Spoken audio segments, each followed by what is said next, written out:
to find you some words in here. So, there. For you, madam. Thank you. So welcome. So I heard you say earlier that your dream job was as a staff writer for a small record company in 1962. Yes, ma'am. All right, so my dream job Yeah. is as a house butch fermenting a cabbage I grew somewhere in central Vermont, making a quilt, raising a goat, and once a year opening for you. Come on. Yeah. So the fact that I got to play on the same stage and after you feels like I'm working at it. You know, now all I got to go do is grow cabbage. It's hard. There's a lot of cabbage. There's a lot of loopworms. Yeah. My German grandmother taught me to sew them up. Do you do that? Yeah. Yeah, you got to sew your cabbages shut, and then the worms can't get them. What? Yeah, and then you have these like Frankenstein cabbages. I don't know this Vermont wisdom. Yeah. Okay. Yeah. By way of Bremerhaven. Yeah, Okay. no, she's amazing. Okay. Oh, my grandmother. Find about sewing cabbages. So much, yeah, she taught me so much. Every conversation she and I ever had, at some point, she would say, "Never give up!" Like we'd be talking about like making an omelet or like what happened with Billy, never give up. And she came here in 1953 with a husband, 2 kids under 10, no English, and less than $50. So I believe her. And yeah, amazing woman. So speaking of never giving up, remember that showbiz family I told you about? Let's try that again. You remember that showbiz family I told you about? We want the people at home to know that there were humans in this room. We weren't just talking to ourselves. So I also have a large extended family in that way, of uncles and aunties and heart family. And I was talking with one of them last fall about Weinstein. And he said, "Oh yeah, I know that guy. He's a terrible, terrible man. He really did me wrong once. I've seen terrible things." And I thought that my friend was going to tell a story that was pertinent to the current climate in which we center women, for example. And instead he told me a story. Have I tired you out? Instead he told me a story. Trying for dramatic effect. Thank you. Instead he told me a story in which Weinstein offered him what amounted to a bad business deal. He said no, and they both walked away. Right? No one's career was ruined. No one's personhood was unmade. No one's body was violated. And that to me just doesn't have, I'm sorry it happened. It's a shame that the guy wasted 20 minutes of his time. And he's a bad, bad man. Not really for that reason. You know, being a schmuck is not illegal. Not yet. Much as it should be. I mean, so it's upsetting, right? It's upsetting to, wonderful to have allies, and we become allies when we truly listen, especially to the experiences to which we ultimately cannot possibly understand. And it's our presence and our witness and our listening wholeheartedly that actually turns us into an ally. So when I got off the phone with that guy, I wrote this.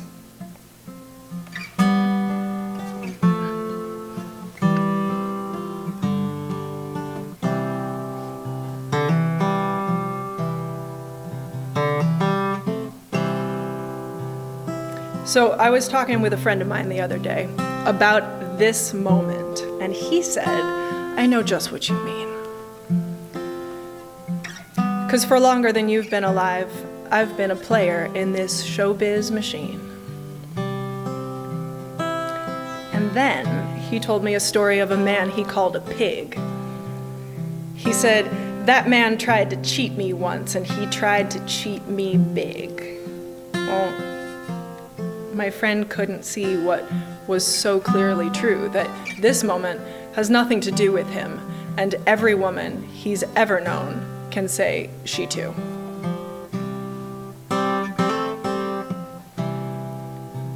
But that's the thing about power. It doesn't have to know itself. But I'll tell you, in that moment, he sure missed an opportunity to know me, because he could have said this. "I have stood by, I have stood still, I have accepted gifts that weren't given me and took them as a sign of an exemplary God's will. I have looked on, I have looked away, and I'm ashamed to say I didn't do one goddamn thing to change the scene on myself, but not today.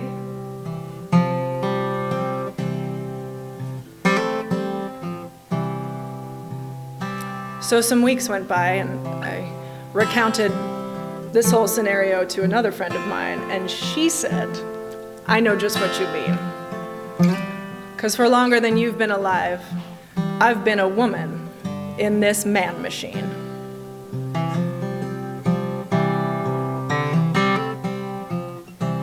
But what's more, she said, and she looked at me over her cup of tea. She said that it's also true.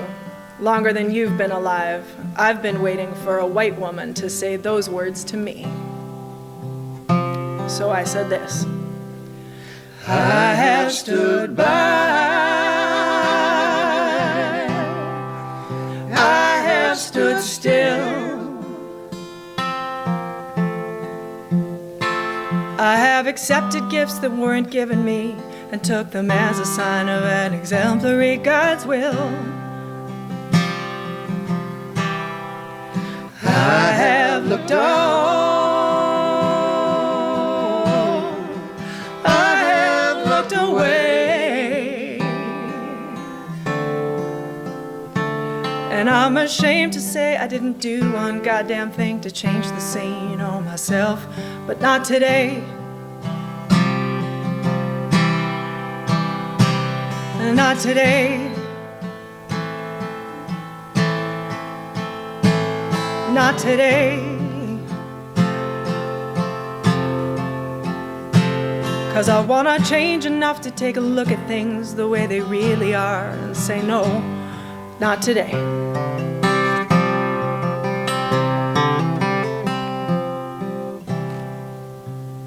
My friend nodded to me, and she drank her tea and she left. I figured my soul had been seen and found both worthy and wanting. Fair enough. I don't know what to do with that just yet. What to cast off or what to keep. But when in doubt, ask a poet. And the poet said, don't go back to sleep. I have stood by, I have stood still, I have accepted gifts that weren't given me and took them as a sign of an exemplary God's will. I have looked on, I have looked away, and I'm ashamed to say I didn't do one goddamn thing to change the scene on myself, but not today.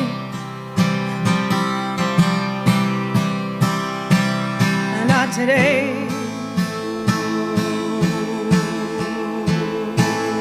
Not today. 'Cause I wanna change enough to take a look at things the way they really are and say no, not today.